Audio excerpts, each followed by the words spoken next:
ಇನ್ನು ರಾಜ್ಯದ ಸಿಎಂ ಪಟ್ಟದಾಟದ ಸುತ್ತ ಈ ಕೊಟ್ಟ ಮಾತಿನ ರಹಸ್ಯ ಸುತ್ತುವರೆದಿದೆ. ಇದೆಲ್ಲ ನಿಮ್ಗೆ ಗೊತ್ತಿರುವಂತಹ ವಿಚಾರನೆ. ಡಿಸಿಎಂ ಡಿಕೆ ಶಿವಕುಮಾರ್ ಉರುಳಿಸಿದ್ದಂತ ಈ ಕೊಟ್ಟ ಮಾತಿನ ದಾಳ ಈಗಲೂ ಕೂಡ ನಿಗೂಢ ಆಗಿದೆ. ಮೊನ್ನೆ ಮುಖ್ಯಮಂತ್ರಿಗಳ ಮುಂದೆನೇ ಈ ವಿಚಾರ ಪ್ರಸ್ತಾಪ ಆದಂತಹ ಸಂದರ್ಭದಲ್ಲಿ ಪಕ್ಕನೆ ಡಿಕೆ ಶಿವಕುಮಾರ್ ಇದ್ರು. ಮುಖ್ಯಮಂತ್ರಿಗಳು ಬಹಳ ಸಿಟ್ಟಾದಂಥದ್ದನ್ನ ಕೂಡ ನೋಡಿದ್ವಿ. ಏನು ಕೊಟ್ಟ ಮಾತು ಅಂದ್ರೆ, ಹಾಗಾದ್ರೆ ನಿಜಕ್ಕೂ ಆ ಕೊಟ್ಟ ಮಾತಿನ ಚರ್ಚೆ ಆಗಿತ್ತಾ? ಎಲ್ಲಿ ಯಾವಾಗ ಚರ್ಚೆ ಆಗಿತ್ತು? ಯಾಕೆ ಈಗ ಮತ್ತಿದನ್ನ ಹೇಳ್ತಾ ಇದ್ದೀವಿ ಅಂತ ಅಂದ್ರೆ ಕಾರಣ ಡಿಕೆ ಶಿವಕುಮಾರ್ ಕೆಲ ಸಚಿವರುಗಳ ಬಳಿ ಹೇಳ್ತಾ ಇರುವಂತ ಸಂಗತಿ. ಹಾಗಾದ್ರೆ ಏನದು ಕೊಟ್ಟ ಮಾತಿನ ರಹಸ್ಯ? ಏನ್ ಹೇಳ್ತಾ ಇದ್ದಾರೆ ಡಿಕೆ ಶಿವಕುಮಾರ್ ಅವರು ಕೆಲ ಸಚಿವರುಗಳ ಬಳಿ? ಬನ್ನಿ ರಿಪೋರ್ಟ್ ಅಲ್ಲಿ ನೋಡ್ಕೊಂಬೋಣ.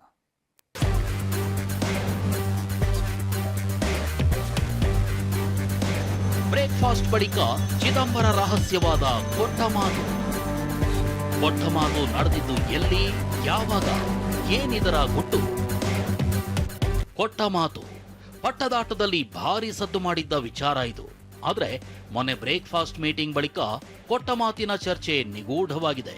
ಕುರ್ಚಿ ಕಾದಾಟದಲ್ಲಿ ಟೀಕೆ ಹೂಡಿದ್ದ ಈ ಕೊಟ್ಟ ಮಾತಿನ ಅಸ್ತ್ರ ಕಾಂಗ್ರೆಸ್ ಮನೆಯಲ್ಲಿ ಕಂಪನ ಎಬ್ಬಿಸಿತು. ಮೊದಲಿಗೆ ಸಿದ್ದರಾಮಯ್ಯ ಕೊಟ್ಟ ಮಾತಿನಂತೆ ನಡ್ಕೊಳ್ತಾರೆ ಅಂತ ಹೇಳಿಕೆ ಕೊಟ್ಟಿದ್ರು.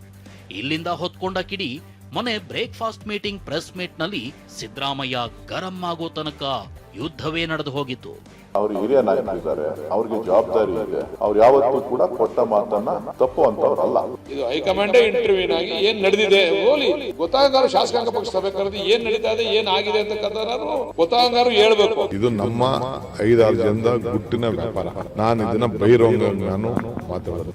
ಈಗೇನೊಂದು ಮಾತು ಕೊಡ್ತೇವೆ, ಮಾತು ಉಳಿಸ್ಕೊಳ್ತೇವೆ, ಮಾತು ಆಡ್ತೇವೆ. ಅದೇ ವಿಶ್ವದಲ್ಲೇ ಒಂದು ಪವರ್. ಅದು ಏನ್ ಕೊಟ್ಟ ಮಾತು ಹೈಕಮಾಂಡ್ ಹೇಳಿದ್ರೆ ಮಾಡ್ತೀವಿ ಅಂತ ಹೇಳಿದ್ಮೇಲೆ ಕೊಟ್ಟ ಮಾತು ಅಂತೆ.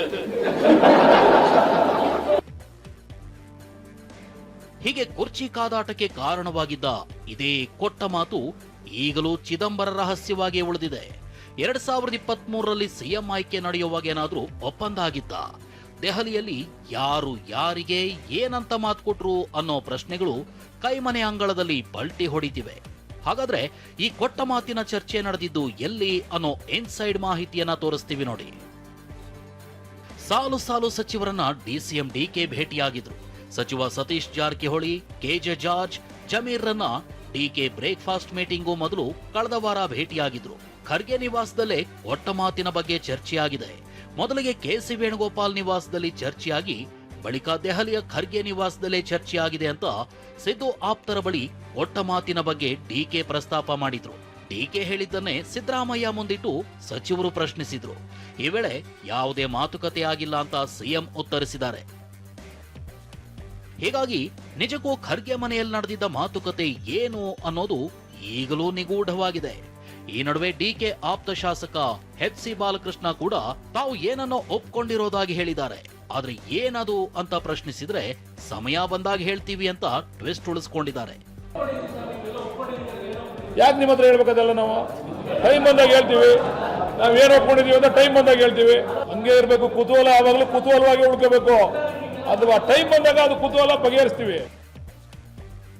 ಕೊಟ್ಟ ಮಾತಿನ ಬಗ್ಗೆ ಹೈಕಮಾಂಡ್ ನಾಯಕರೇ ಅಧಿಕೃತವಾಗಿ ಮಾತನಾಡಬೇಕು. ಆದ್ರೆ ಎಐಸಿಸಿ ಅಧ್ಯಕ್ಷ ಮಲ್ಲಿಕಾರ್ಜುನ ಖರ್ಗೆ ಎಚ್ಚರಿಕೆ ಹೆಜ್ಜೆ ಇಡ್ತಿದ್ದಾರೆ. ಎಲ್ಲರ ಅಭಿಪ್ರಾಯ ಪಡೆದು ಏಕಪಕ್ಷೀಯ ಮತ್ತು ಪಕ್ಷಪಾತ ನಿರ್ಧಾರ ಆಗದಂತೆ ಎಚ್ಚರಿಕೆ ವಹಿಸಿದ್ದಾರೆ. ಮತ್ತೊಂದು ಕಡೆ ನಾಳೆ ಸೋನಿಯಾ ಮತ್ತು ರಾಹುಲ್ ಗಾಂಧಿ ಚರ್ಚೆ ನಡೆಸೋ ಸಾಧ್ಯತೆ ಇದೆ. ಅಗತ್ಯ ಬಿದ್ರೆ ಸಿಎಂ ಡಿಸಿಎಂಗೂ ಬುಲಾವ್ ನೀಡೋ ಸಾಧ್ಯತೆ ಇದೆ. ಇದೆಲ್ಲದರ ಮಧ್ಯೆ ಡಿಕೆ ಒಗ್ಗಟ್ಟಿನ ಮಂತ್ರ ಜಪಿಸ್ತಿದ್ದಾರೆ. ನಾನು ಯಾವ ಗುಂಪು ಇಲ್ಲ, ನನ್ನ ಜೊತೆ 140 ಜನ ಇದ್ದಾರೆ. ಅರ್ಥ ಆಯ್ತಾ? ಯಾರು ಹುಟ್ಟುವಾಗ ಒಬ್ನೇ ಹುಡ್ತೀವಿ, ಸಾಯುವಾಗ ಒಬ್ನೇ ಇರ್ತೀವಿ. ಬಟ್ ಪಾರ್ಟಿ ಅಂತ ಅಂದ್ಮೇಲೆ ಎಲ್ಲರೂ ಒಟ್ಟಿಗೆ ತೆಗೆದುಕೊಂಡು ಹೋಗ್ತೀವಿ. ಸೊ ಅದರಿಂದ ನೀವೇನು ಚಿಂತೆ ಮಾಡಕ್ ಹೋಗಬೇಡಿ. ಗೊಂದಲ ಇದುವರೆಗೂ ಯಾವ ಗೊಂದಲ ಆಗಿಲ್ಲ. ಮುಖ್ಯಮಂತ್ರಿ, ಉಪಮುಖ್ಯಮಂತ್ರಿ ಒಟ್ಟಿಗೆ ಎಲ್ಲ ಕೆಲಸ ಕಾರ್ಯಗಳಲ್ಲಿ ಭಾಗಿಯಾಗಿದ್ದಾರೆ. ಎಲ್ಲ ಕಾರ್ಯಕ್ರಮಗಳು ಭಾಗಿಯಾಗಿದ್ದಾರೆ. ಎಲ್ಲೂ ಡಿಫರೆನ್ಸ್ ಆಗಿಲ್ಲ. ಇದು ಹಿತಶ್ರೀ ಆಡಿ ಮುಂದೆ ನಾವು ಈಗ ಹೋಗ್ತಾ ಇದ್ದೀವಿ. ಇನ್ನು ಯಾವುದು ಗೊಂದಲ ಮುಂದಕ್ಕಿರೋದಿಲ್ಲ. ಇನ್ನು ಇದೇ ವಿಚಾರವಾಗಿ ಪ್ರತಿಕ್ರಿಯೆ ನೀಡಿರುವ ಶಾಸಕ ಅಜಯ್ ಸಿಂಗ್, ಸಂಸತ್ ಅಧಿವೇಶನ ಹಾಗೂ ರಾಜ್ಯ ವಿಧಾನಮಂಡಲ ಅಧಿವೇಶನ ಮುಗಿದ ಬಳಿಕ ಎಲ್ಲಾ ವಿಚಾರ ಚರ್ಚೆಗೆ ಬರುತ್ತೆ ಅಂದಿದ್ದಾರೆ. ಇವಾಗ ಈ ಒಂದು ಸೆಷನ್ ಮುಗಿಯೋವರೆಗೆ ಪಾರ್ಲಿಮೆಂಟ್ ಸೆಷನ್ ಕೂಡ 19ನೇ ತಾರೀಕು ಮುಗೀತದೆ, ಅಸೆಂಬ್ಲಿ ಸೆಷನ್ ಕೂಡ 19ನೇ ತಾರೀಕು ಮುಗೀತದೆ. ಅವಾಗ ತನಕ ಇದ್ರ ಬಗ್ಗೆ ಏನು ಮಾತುಕತೆ ಆಗಲ್ಲ ಅಂತ ನಂಗೆ ಅನಿಸ್ತದೆ. ಆಗಲೇಬೇಕಲ್ಲ, ಅದಾದ್ಮೇಲೆ ಆಗ್ಬೋದು, ಜನವರಿಯಲ್ಲೂ ಆಗ್ಬೋದು, ಫೆಬ್ರವರಿಯಲ್ಲೂ ಆಗ್ಬೋದು, ಡಿಸೆಂಬರಲ್ಲೂ ಆಗ್ಬೋದು. ಇದು ಒಂದ್ಸತಿ ಎಲ್ಲರೂ ಕೂತ್ಕೊಂಡು ಮಾತಾಡ್ತಾರೆ, ಏನ್ ತೊಂದರೆ ಅಂತೂ ಏನಿಲ್ಲ. ಇವಾಗ ಮುಖ್ಯಮಂತ್ರಿ ಅವರು ಮತ್ತೆ ಉಪಮುಖ್ಯಮಂತ್ರಿ ಅವರೇ ಸ್ಪಷ್ಟವಾಗಿ ಪ್ರೆಸ್ ಮೀಟ್ ಮಾಡಿದ್ದಾರೆ ಅಂದ್ರೆ ಏನು ತೊಂದರೆನೇ ಇಲ್ಲ. ಇನ್ನು ಕಾಂಗ್ರೆಸ್ನಲ್ಲಿ ಸಿಎಂ ರೇಸ್ನಲ್ಲಿ ಡಿಕೆ ಮಾತ್ರವಲ್ಲ 7-8 ಸಚಿವರಿದ್ದಾರೆ ಅಂತ ಬಿವೈ ವಿಜಯೇಂದ್ರ ಹೇಳಿಕೆ ಕೊಟ್ಟಿದ್ದಾರೆ.